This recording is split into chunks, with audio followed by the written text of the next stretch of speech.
Tardes, mi nombre es José Mauricio Contreras Moreno y yo les voy a hablar acerca de las arritmias cardíacas. Para poder hablar acerca de las arritmias cardíacas tenemos que saber que la frecuencia normal del corazón va a ser un ritmo sinusal y la activación de este ritmo sinusal va a iniciar en el nodo sinusal. Después inicia en la aurícula derecha y se va a propagar a la aurícula izquierda para poder así hacer una despolarización auricular que en el electrocardiograma se va a ver como una onda P.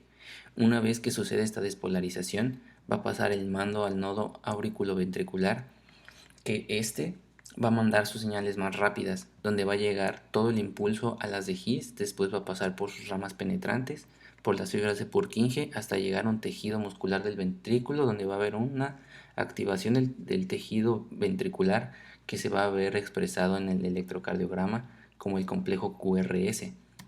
Tenemos que saber que hay distintos mecanismos para la formación de una arritmia.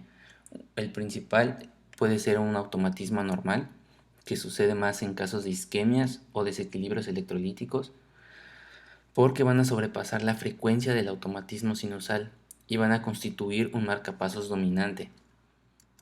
Otro mecanismo son las actividades eléctricas desencadenadas, que estas van a ser despolarizaciones eléctricas anormales que se van a originar siempre precedidas de un potencial de acción. Estas se van a presentar como oscilaciones en el potencial de membrana, que son los llamados postpotenciales. Estos postpotenciales pueden ser precoces y pueden ser tardíos. Durante la fase de la repolarización inicial se va a llamar postpotencial precoz y en la fase final de la repolarización se va a llamar postpotencial tardío. Los mecanismos de la formación de arritmias pueden ser los bloqueos. Los bloqueos pueden ser fijos, pueden ser transitorios o pueden ser funcionales. Los bloqueos fijos se caracterizan porque son una alteración estructural que ya no se puede revertir de las células. Y hay bloqueos transitorios que son por la presencia de trastornos que esos sí son reversibles. Un ejemplo es la isquemia. Y los bloqueos funcionales, ya que son presentes de un ritmo rápido y el impulso va a llegar a las células cuando éstas todavía están en un periodo refractario y no pueden transmitir el impulso. Un mecanismo muy frecuente es la arritmia por reentrada. La reentrada es el mecanismo, como les mencioné, más frecuente de una arritmia cardíaca y este va a implicar una reactivación de una zona del miocardio por un mismo impulso a través de una vía alternativa. Y esto nos va a dar como consecuencia una alteración en el electrocardiograma. A un paciente con arritmias hay que hacer una adecuada anamnesis y una adecuada exploración física. Y hay que tomar en cuenta que un paciente puede presentar una sintomatología muy variable, puede presentar palpitaciones, síncope, puede tener insuficiencia cardíaca, angina o incluso puede llegar a la muerte súbita. En cuanto a las palpitaciones, es muy importante preguntar acerca de las características del episodio, como puede ser la frecuencia del pulso durante la crisis, qué tan regular es, cómo es que le da esas palpitaciones, cuáles son los factores que pueden desencadenar las palpitaciones, cuánto dura esa crisis y los síntomas que pueden acompañar. Acerca de las palpitaciones, unos ejemplos pueden ser las extrasístoles aislados, que van a tener palpitaciones aisladas, irregulares y repetitivas, y que se pueden acompañar de una sensación de vacío epigástrico. Otro ejemplo es la taquicardia paroxística, que va a presentar palpitaciones en crisis o continuas, que son rápidas, son regulares, son de inicio súbito y a veces están en relación con cambios de postura, como un ejemplo es al agacharse, y tienen terminación súbita. Otro ejemplo es la taquicardia por reentrada nodal, que va a tener palpitaciones en el cuello y que son visibles a la exploración y es un signo llamado signo de rana. Otro ejemplo es la fibrilación auricular, que las palpitaciones van a ser caracterizadas porque son continuas, son rápidas, pero son muy irregulares. Y en la taquicardia sinusal, las palpitaciones van a ser de inicio lento y en general van a estar en relación con situaciones de estrés o en situaciones de angustia y se pueden agravar a medida de que va durando la crisis. Vamos a tener que clasificar las arritmias. Las arritmias se clasifican en dos, las bradiarritmias y las taquiarritmias. Una bradiarritmia puede ser una disfunción sinusal extrínseca, que es cuando el nodo sinusal, que es el marcapasos dominante del ciclo cardíaco, dado que su ritmo de descarga intrínseco es el más elevado, va a recibir abundante inervación autonómica y es el responsable de la aceleración cardíaca y de que se pueda enlentecer la frecuencia. Y en adultos, el ritmo sinusal en reposo va a oscilar entre 60 y 100 latidos minuto. Esta arritmia que les acabo de mencionar va a tener como causas que se da durante el sueño en individuos jóvenes. Está asociada a la anorexia, al mixedema, a la hipotermia, a la ictericia y a la hipertensión intracraneal. Y algunos fármacos como los betabloqueantes, la amiodarona, la morfina, el verapamilo van a provocar la bradicardia sinusal. Es que presentan este tipo de arritmias pueden llegar a ser asintomáticos, pero también pueden provocar síncopes, presíncopes, hipotensión, intolerancia al esfuerzo o incluso padecer de insuficiencia cardíaca. En la bradiarritmia por disfunción intrínseca del nodo sinusal, esta más que nada es caracterizado por alteraciones estructurales del nodo y se caracteriza porque los pacientes presentan síncopes, fatigas, insuficiencia cardíaca que son secundarias a la bradicardia sinusal. En el electrocardiograma, las manifestaciones más frecuentes son que haya bradicardia sinusal persistente e incluso puede haber bloqueos o pausas sinusales. Esta arritmia es habitualmente relacionada con personas de edad avanzada, ya que se considera que es secundario a una degeneración del tejido del nodo sinusal que va a ser causante de una disminución del automatismo de este nodo. Los pacientes con esta disfunción sinusal se caracterizan por presentar mareos, inestabilidad y síncopes. Existen otros síntomas que son más inespecíficos que pueden acompañar al paciente, como la fatiga, la intolerancia al esfuerzo e la insuficiencia cardíaca. También es muy frecuente encontrar asociaciones como las bradicardias sinusales con crisis de taquicardias, como la fibrilación auricular o el flutter auricular, que van a provocar el síndrome de bradicardia taquicardia. El diagnóstico de esta arritmia es mediante un estudio Holter o la presencia de bradicardias persistentes durante todo el registro sin una taquicardia durante la actividad física, así como la presencia de pausas sinusales que van a ser superiores a 3 segundos que van a poder establecer el diagnóstico como tal de la arritmia. Y el tratamiento de elección es un implante de marcapasos permanente. Lo ventricular va a ser porque en el sistema de conducción auriculoventricular va a haber una aparición de un bloqueo cardíaco que va a ser característica de una onda P no seguida de un complejo QRS y se puede comportar como la aparición de síncope o eventualmente puede presentar una sistolia. El bloqueo del impulso cardíaco se puede localizar en el nodo auriculoventricular, que puede ser supraisquiano, o en el haz de His, que se va a denominar infraisquiano. En el diagnóstico por electrocardiograma, el bloqueo auriculoventricular de primer grado es debido a un retraso en la conducción auriculoventricular, pero todos los impulsos eléctricos se conducen al ventrículo. Y en la presencia de un complejo QRS de duración normal, el retraso de la conducción se localiza habitualmente en el nodo. Y cuando el bloqueo se produce a nivel infraisquiano, la duración del QRS es más prolongada. También cuando hay un bloqueo auriculoventricular de segundo grado, en el electrocardiograma se van a mostrar ondas P que algunas veces no van a ser seguidas de QRS. Se van a distinguir tres tipos: en el MOVITS 1, MOVITS 2 y un bloqueo de segundo grado avanzado. En el bloqueo auriculoventricular de tercer grado va a consistir en la interrupción completa de la conducción entre aurículas y ventrículos. En el electrocardiograma va a mostrar ondas P rítmicas de origen sinusal y complejos QRS a una frecuencia inferior y con un ritmo regular totalmente independiente al ritmo auricular. El bloqueo auriculoventricular es de origen congénito, pero también puede ser acompañado de determinadas cardiopatías como la transposición de los grandes vasos o la enfermedad de Einstein. Y algunos fármacos como el digital, la amiodarona, el verapamilo o los betabloqueantes que actúan sobre el nodo auriculoventricular pueden producir bloqueos de diferentes grados.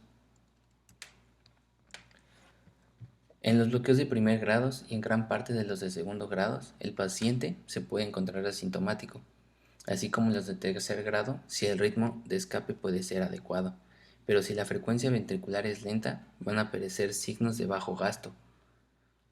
En la crisis de Stokes-Adams es porque hay un bloqueo de manera súbita, el cual se produce un periodo de asistolia hasta que aparece un ritmo de escape, y eso va a condicionar síncopes, puede incluso llegar a tener convulsiones o puede haber relajación de esfínteres. Todo eso se va a conocer como la crisis de Stokes-Adams.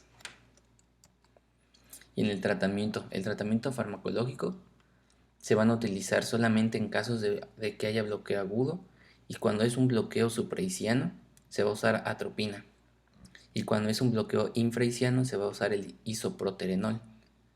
Y otro tipo de tratamiento pueden ser los marcapasos temporales y permanentes. Todo eso va a depender de la sintomatología del paciente y de la evolución de la enfermedad. Las arritmias supraventriculares. Estas arritmias van a ser todas aquellas que van a sustentar sobre alguna estructura situada por encima de las de His. Y en la taquicardia sinusal va a ser una taquicardia en la que la activación se va a iniciar en el nodo sinusal y es a una frecuencia en el adulto que supera los 100 latidos por minuto. Es una aceleración del automatismo normal del nodo, ya que recordemos que es el nodo con más automatismo y no va a superar los 150 latidos minuto. En el electrocardiograma, el diagnóstico se va a basar por la identificación de ondas P sinusales, que van a ser activaciones craneocaudales con positividad en D2, D3 y ABF, y van a ser regulares y con una frecuencia superior a los 100 latidos minutos. La taquicardia sinusales raramente va a ser una arritmia primaria. En general se van a presentar por respuestas fisiológicas al ejercicio o incluso van a ser respuestas emocionales, y se debe a padecimientos como las fiebres, como la hipovolemia, anemia, insuficiencia cardíaca, por hiperparatiroidismo o por tromboembolia pulmonar. Una arritmia que se puede tolerar adecuadamente se va a manifestar como palpitaciones de inicio y que van a tener un final gradual. Cuando es una arritmia primaria en la que no se puede identificar una causa, se pueden utilizar los betabloqueantes como fármacos de elección. En la extrasistolia auricular, las extrasístoles son arritmias muy frecuentes y se van a definir como latidos anticipados de origen ectópico, y se observan un 60% de los registros Holter en adultos normales. En el diagnóstico por electrocardiograma, van a haber apariciones de ondas P prematuras que van a diferir de la morfología de la P sinusal, como es en el caso de acá. Y en el intervalo PR se va a prolongar según la prematuridad de la extrasístole debido a las propiedades de la conducción del nodo auriculoventricular. Y la pausa compensatoria que va a estar caracterizada por esta arritmia es la distancia entre la P sinusal que va a preceder a la extrasístole y la P que sigue a aquella que es inferior al doble de un ciclo sinusal. En sí, las extrasístoles supraventriculares van a ocurrir en individuos sanos, especialmente en momentos de ansiedad o por un consumo elevado de sustancias como es el alcohol, el café o el tabaco, y pueden deberse a cualquier afección cardíaca que puede conducir a una dilatación auricular. En el cuadro clínico, a veces se presentan como palpitaciones o pausas que llegan a causar ansiedad, y las extrasístoles aisladas no provocan un trastorno hemodinámico apreciable, y su único peligro es que actúen como desencadenantes de taquiarritmias supraventriculares o una fibrilación auricular o incluso un flúter. Hereditaria, que va a presentar una crisis taquicárdica y va a ser una asociación de la preexcitación en el electrocardiograma. Esto se debe a que el impulso por una vía anterógrada pasa a través del sistema normal auriculoventricular, pero la vía retrógrada va a ser a través de una vía accesoria. Por el electrocardiograma va a ser un típico patrón de preexcitación ventricular que va a ser un segmento PR corto y la activación inicial lenta que puede traducirse en un empastamiento del complejo QRS en la parte inicial, que esto va a ser un trastorno de la repolarización.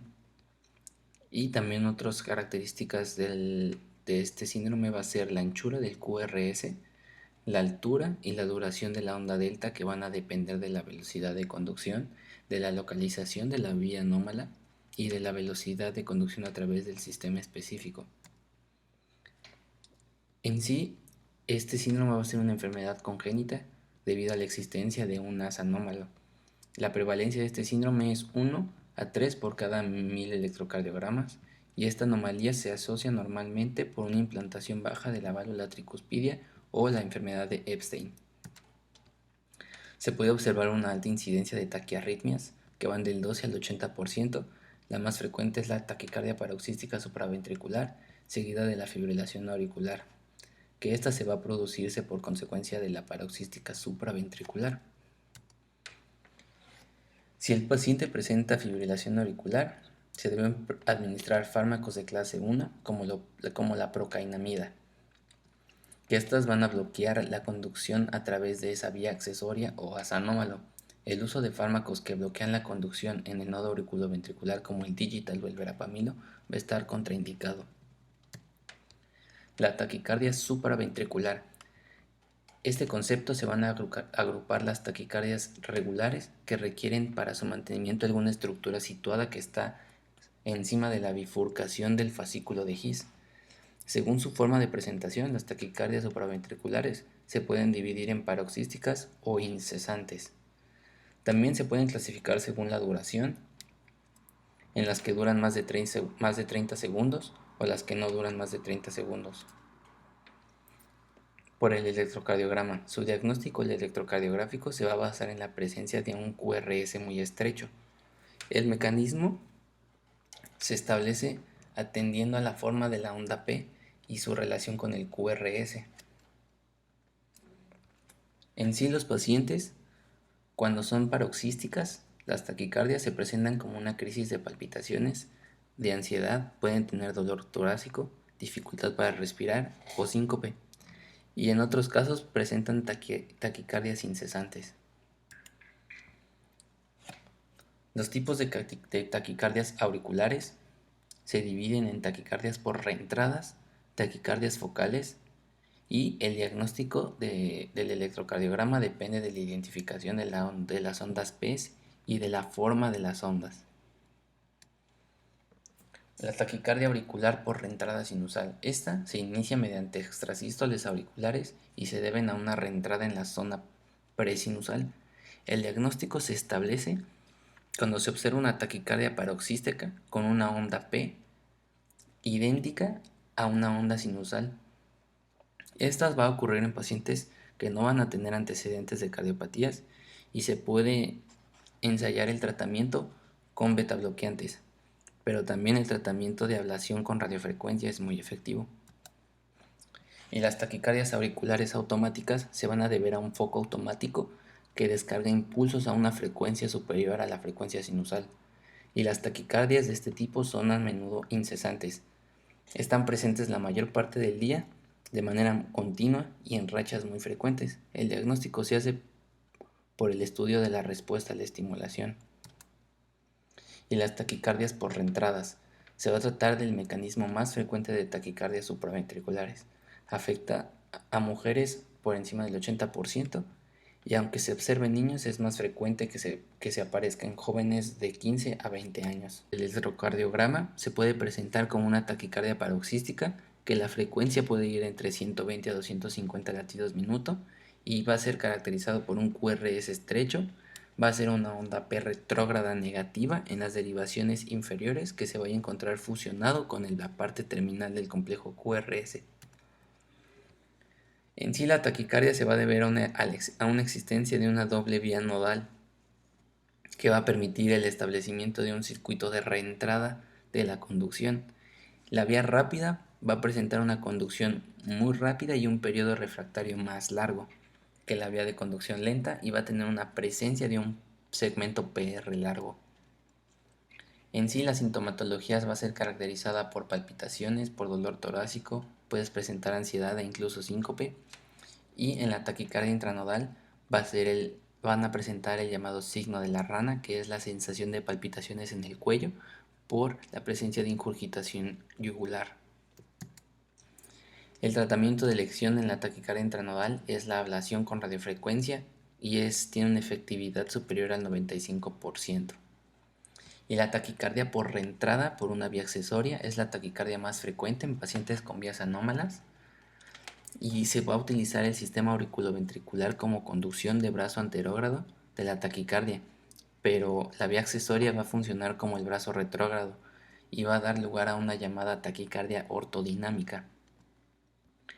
El diagnóstico por electrocardiograma se va a caracterizar por un complejo QRS muy estrecho, incluso puedes presentar bloqueo de la rama funcional y también puede haber presencia de una onda P retrógrada situada a unos 120 milisegundos tras el inicio de un complejo QRS. El tratamiento agudo para las arritmias supraventriculares, como en el más del 90% de los casos de taquicardia paroxística del nodo auriculoventricular forma parte del circuito de reentrada, el tratamiento se puede dirigir a un bloqueo de la onda reentrante del nodo, lo que puede provocar la interrupción inmediata de la taquicardia, y esto se puede lograr por un masaje yugular. Un flúor auricular común y las taquicardias auriculares macrorreentrantes. Se va a denominar flúter o aleteo auricular a una arritmia auricular rápida que van a ir de a 300 latidos minuto a nivel auricular, que puede sugerir durante la visión directa de la aurícula o el aleteo rápido de las alas de mariposa, y con un patrón electrocardiográfico concreto. Un flúter común o ísmico es el que se muestra en el patrón electrocardiográfico típico y se define como una macrorreentrada de la aurícula derecha en la que la onda de reentrada gira alrededor de la válvula tricuspidia, como es el caso va a girar en sentido contrario a las ondas del reloj. El diagnóstico por electrocardiograma, la taquicardia auricular regular va a ir a una frecuencia aproximada de 300 latidos con una onda monomórfica que se va a manifestar en las derivaciones de 2, D3 y ABF y va a ser por una deflexión negativa muy rápida seguida de un ascenso positivo y va a tener una meseta lentamente desencadenante hasta llegar a una nueva deflexión negativa y va a ser un patrón de dientes de sierra. La sintomatología de estas arritmias se manifiestan como unas crisis de palpitaciones rápidas y irregulares, pero su primera manifestación puede ser una embolia anterior o una insuficiencia cardíaca por el desarrollo de taquiocardiomiopatía secundarias a la taquicardia crónica incesante. Y los métodos para poder revertir la arritmia son la cardioversión eléctrica, que puede ir a 50 o a 100 julios, o la sobreestimulación eléctrica mediante un electrocatéter situado en la aurícula derecha. También se puede recomendar seguir la pauta de la anticoagulación propuesta para la fibrilación auricular. En la fibrilación auricular es la arritmia sostenida más frecuente y va a consistir en la desorganización total de la actividad eléctrica de la aurícula y va a tener una ausencia de contracción auricular. El mecanismo de la fibrilación auricular va a consistir en que hay una coexistencia de múltiples frentes de una onda eléctricas que van a cambiar constantemente tanto de dirección y van a dar como resultado una activación auricular caótica. Y el nodo auriculoventricular va a actuar como un filtro de la actividad eléctrica y va a dejar pasar solo la parte de los impulsos eléctricos hacia los ventrículos. Y el diagnóstico por electrocardiograma va a ser una activación rápida e irregular de las aurículas y va a haber una ausencia de ondas P. Y el voltaje de las llamadas ondas F, que son ondas F de fibrilación, es mayor y en algunas derivaciones estas pueden adquirir una cierta regularidad a un flúter. Y en pacientes que no han recibido tratamiento, la frecuencia ventricular acostumbra oscilar entre los 100 y los 160 latidos minuto. Y la principal causa de la fibrilación auricular es el envejecimiento. Está asociado a diferentes cardiopatías como la reumática, la cardiopatía hipertensiva, isquémica y la insuficiencia cardíaca. Puede ser parte también del síndrome de bradicardia taquicardia, como ya les había comentado, que este es generalmente en adultos mayores y en el que las taquiarritmias auriculares se pueden asociar con una disfunción sinusal, y ocasionalmente también se han descrito casos de fibrilación auricular familiar. La fibrilación auricular tiene una clasificación. Se puede clasificar como primer episodio de fibrilación auricular, y este va a ser porque el paciente es visto por primera vez en fibrilación.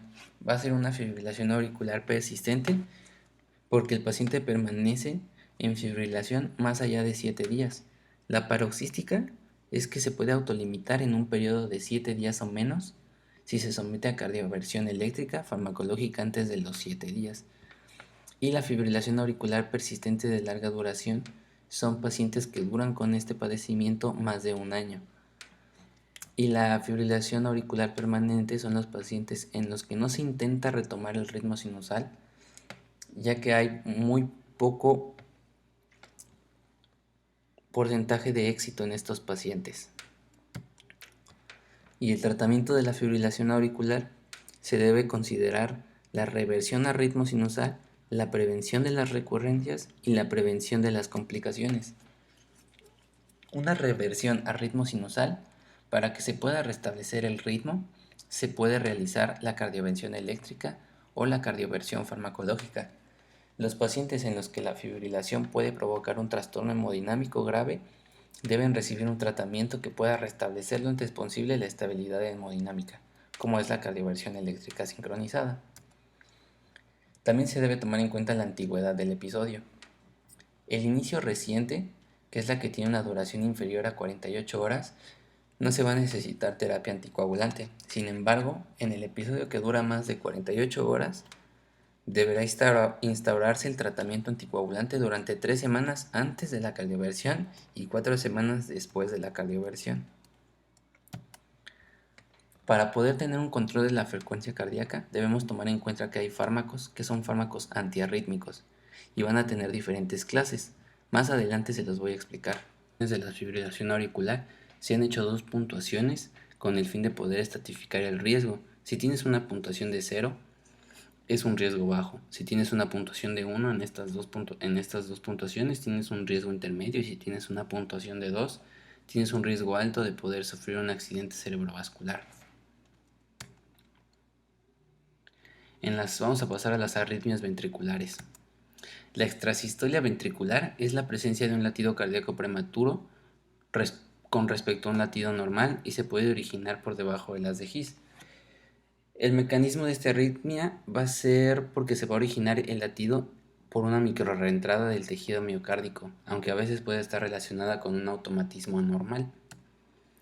Por el electrocardiograma va a tener un ensanchamiento del QRS por mayor a 120 milisegundos y no va a preceder de una onda P de despolarización auricular. Se puede presentar de forma aislada o en dobletes, pero también puede presentarse de manera regular y se puede intercalar en cada latido sinusal. El paciente puede referir una sensación de vacío del epigastrio que puede ser correspondiente a la contracción del latido prematuro. Y en caso de que sea muy repetitivo o muy frecuente, el paciente puede referir sensación de mareo o presíncope. En pacientes sin cardiopatía, no está indicado el tratamiento antiarrítmico para eliminar la extrasistolia. Sin embargo, los pacientes que presentan síntomas relacionados, puede plantearse la necesidad de un tratamiento sintomático que se basará inicialmente en la eliminación de los factores desencadenantes de la arritmia, como puede ser el consumo de sustancias como la cafeína, el cigarro o el alcohol. Y en caso de que siga persistiendo los síntomas, se pueden dar beta bloqueantes.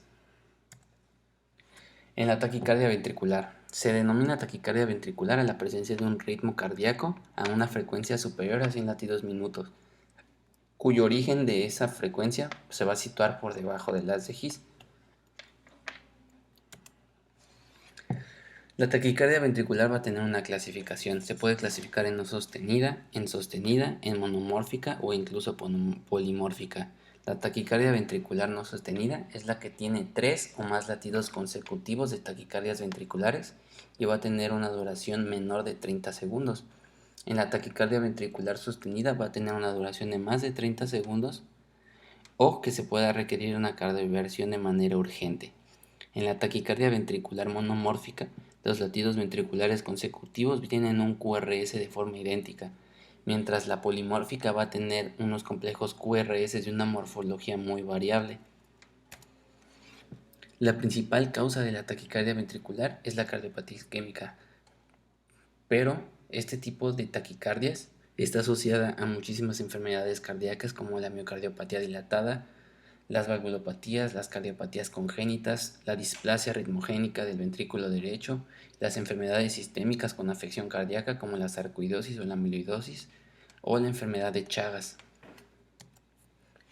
En pacientes que no tienen ninguna cardiopatía estructural y presentan taquicardia ventricular monomórfica, la arritmia se puede presentar de forma como palpitaciones regulares, pero si la taquicardia ventricular rápida es en un paciente que tiene antecedentes de infarto al miocardio, la primera manifestación clínica es la muerte súbita. La torsada de Pointes es una taquicardia ventricular polimórfica que es muy rápida, que va a oscilar entre los 200 y los 250 latidos por minuto y se caracteriza por presentar complejos QRS de configuraciones variables, y se puede presentar este tipo de taquicardias en el síndrome del QT largo. Clínicamente va a cursar con episodios autolimitados, a menudo pueden ser episodios de síncope, pueden incluso presentarse casos de fibrilación ventricular y la muerte del paciente. Este es un trazo electrocardiográfico característico de esta taquicardia.